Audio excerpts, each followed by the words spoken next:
Okay, we're going to go ahead and try to take the derivative. I'm going to take yours now, Rachel, because I'm not as confident as I felt like 2 seconds ago. Okay. All right, we're going to go ahead and take the derivative. So here I've got an outside function, which is the arc cosine, which is the same thing as the inverse cosine. That they write it both ways on the AP test. So inverse cosine isn't going to be used a ton on the AP test, but it could be.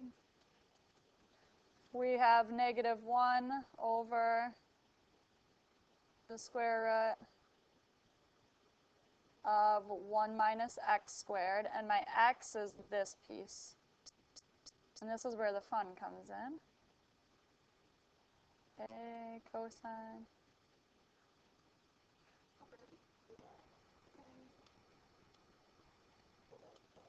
Is that where you missed your negative? Yeah. There. That happens. Okay, then we have to multiply by the derivative of the inside function, which is this here. So we're going to use the quotient rule. Okay, so we have a low d high, a plus b cosine of x. Derivative of b would just be 0. Derivative of a cosine of x, derivative of cosine is negative sine, so I'd have negative a sine of x.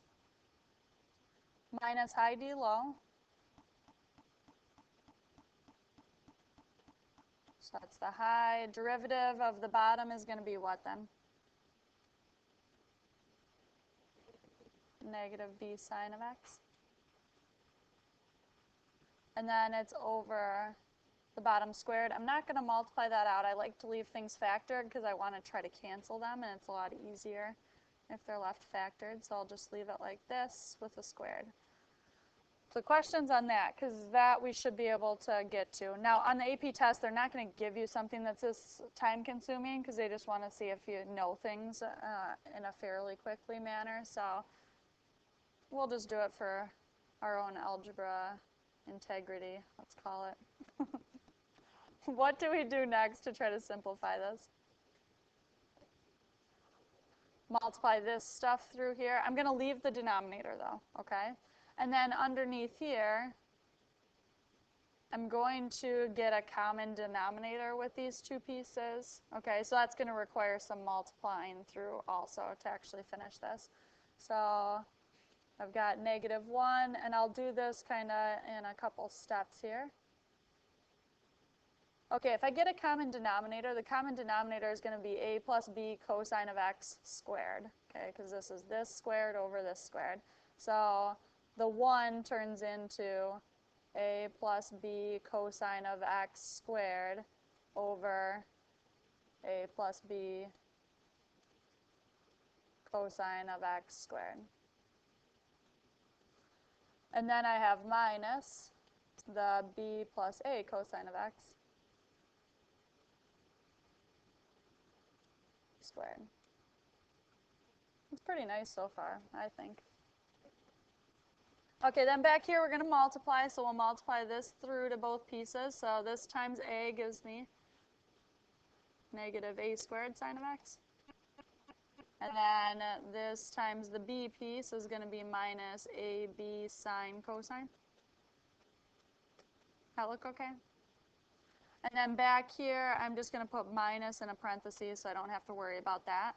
And then multiply this through, and I get negative b squared sine of x. And then minus ab sine cosine. So what do you notice about that? This is going to cancel with this, right? Because that negative will get distributed. And then I still have my denominator over here.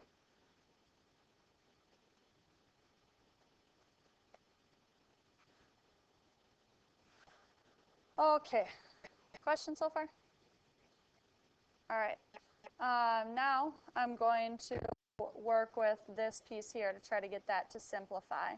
So the square root of a fraction is the same thing as the square root of the numerator over the square root of the denominator. And the square root of the denominator is going to cancel out that squared piece, right? So this really turns into -1 over the square root of that ugliness there.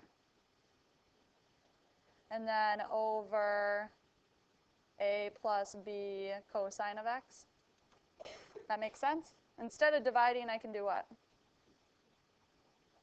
multiply by the reciprocal. If I multiply by the reciprocal, it's just going to end up being the reciprocal of this with a negative, right? So I'm going to go ahead and write that instead. So it's going to turn into a plus b cosine of x over, and we might as well start multiplying that ugliness through. Okay, so we have a plus b cosine squared. So we'll do a little work off to the side. So we multiply it by itself, and I would get plus 2ab cosine of x, good.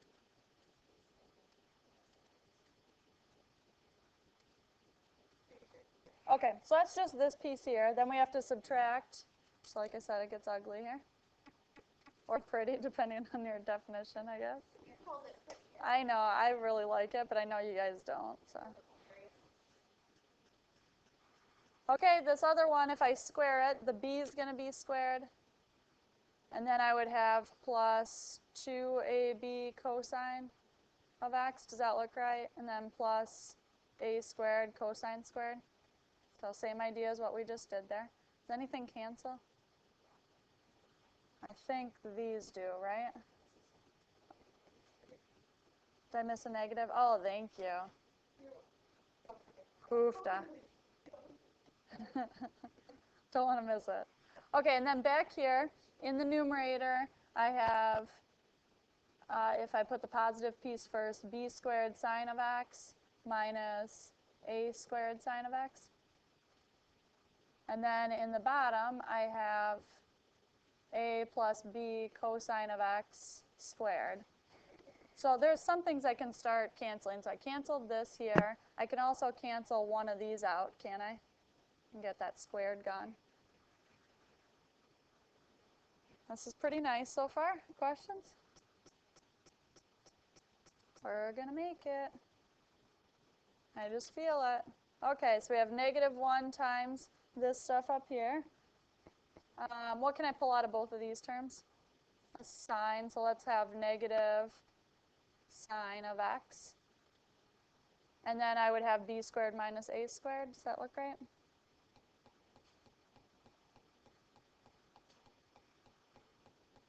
So that's the numerator.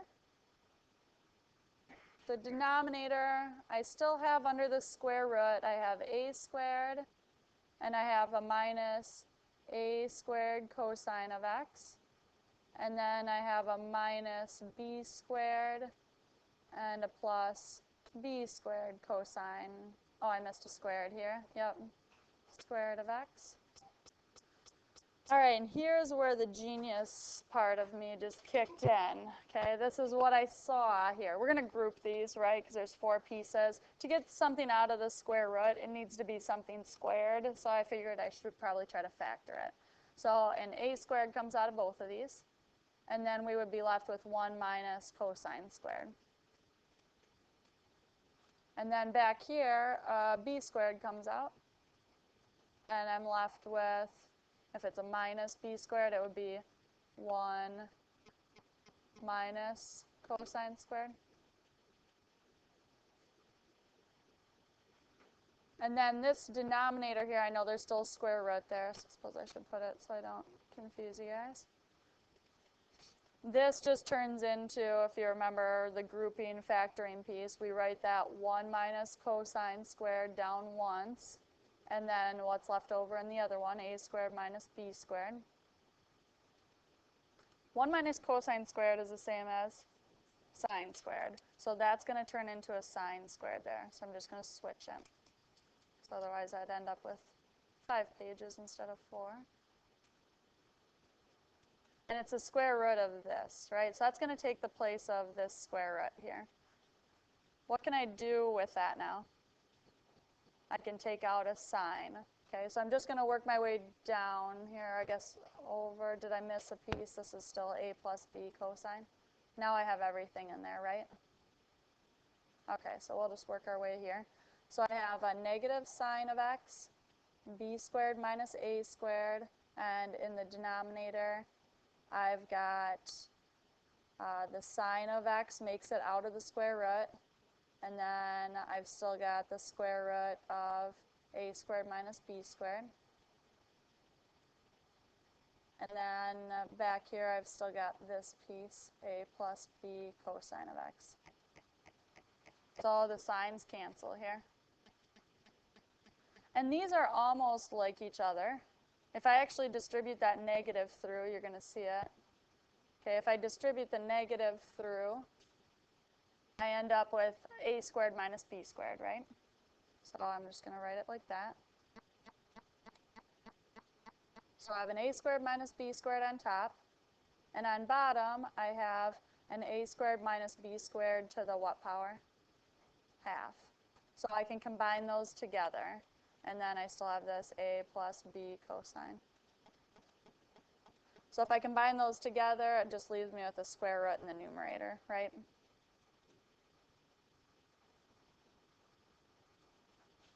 And I think that's what I was trying to get to. Questions?